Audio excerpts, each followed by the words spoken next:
कि यदि महाप्रभु श्रीमद वल्लभाचार्य जी ने पुष्टि मार्ग की स्थापना की थी तो उनके पुत्र छोटे बेटे गोसाई विट्ठलनाथ जी ने उसे एक सुंदर स्वरूप प्रदान किया जो जबलपुर के देवताल क्षेत्र में है, जो गोसाई जी की बैठकी है, जहां रानी दुर्गावती की दत्तक पुत्री पद्मावती से उनका विवाह हुआ था। महाप्रभु जी के तिरोभाव के पश्चात उनका कार्यभार ज्येष्ठ पुत्र गोपीनाथ जी ने संभाला। 1588 में गोसाई जी श्री विट्ठलनाथ जी का प्रथम विवाह रुक्मणी देवी से हुआ।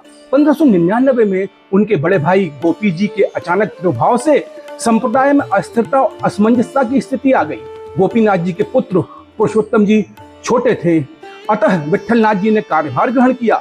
गोसाई जी के प्रथम पत्नी से 6 पुत्र और 4 पुत्रियां हुई, जिनके नाम इस तरह थे: शोभा, देविका, बालकृष्ण, गोकुलनाथ, रघुनाथ, यदुनाथ, यमुना बेटी।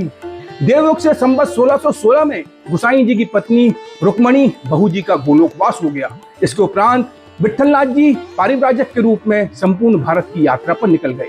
यहीं से पुष्टि मार्ग की राह में संस्कारधानी जबलपुर के एक महत्वपूर्ण पड़ाव बनने की महान गाथा प्रारंभ होती है। देशाटन करते हुए संवत 1619 में गोसाई जी तत्कालीन गोंडवाना राज्य की राजधानी गढ़ा में पधारे।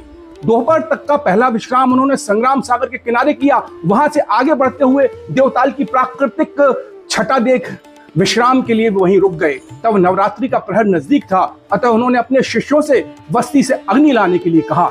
इन शिष्यों ने बस्ती में जाकर अपनी भाषा में अग्नि मांगी, जिसे बस्ती वाले समझ नहीं सके और उन्हें लौटा दिया। शिष्यों के खाली हाथ लौटने पर गोसाई जी ने सहज ही कहा कि क्या यहाँ अग्नि ही नहीं है। कहते हैं कि उनके ऐसे कहते ही सारी बस्ती गढ़ा की अग्नि शांत हो गई। इसके बाद गोसाई जी ने कुछ लकड़ियां एकत्रित कर अपने तेज बल से अग्नि प्रज्वलित की। उधर कहते हैं कि 2 दिन तक सारे राज्य में हाहाकार मचा रहा, ना तो कहीं अग्नि थी और ना ही प्रज्वलित होती थी। रानी दुर्गावती भी चिंतित थी। कारण जानने चारों ओर उनके दूत दौड़ पड़े। रानी भी खुद निकल पड़ी।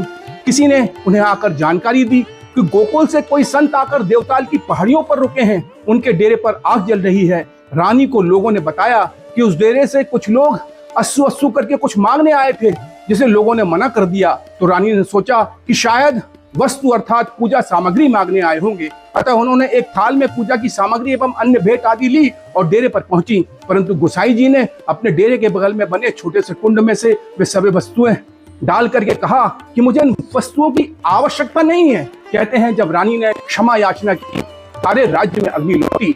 वह छोटा सा कुंड जो कि दोनों तालाबों के मध्य था, आज तक गहरे कुएं के रूप में यहाँ विद्यमान है। इस कुएं में इतना पानी है कि कहते हैं कि इसे इंजीनियरों की टीम भी खाली नहीं कर पाई थी। रानी दुर्गावती ने गोसाई जी से अत्यंत प्रभावित होकर निवेदन किया, उनसे दीक्षा भी ली। अत्यधिक प्रभावित रानी ने गोसाई जी के साथ हमेशा अपना संबंध जोड़े रहने के लिए अपने ही राज्य में रोक लेने के ख्याल से अपनी दत्तक पुत्री कन्या से पुनर्लग्न का आग्रह किया। बारंबार टालने पर अंततः 1 वर्ष बाद वे मान गए तथा एक दीवान श्रीराम भट्ट की सुकन्या पद्मावती देवी से, जिन्हें रानी अपनी दत्तक पुत्री मानती थी, गोसाई जी का द्वितीय विवाह तय कर दिया गया।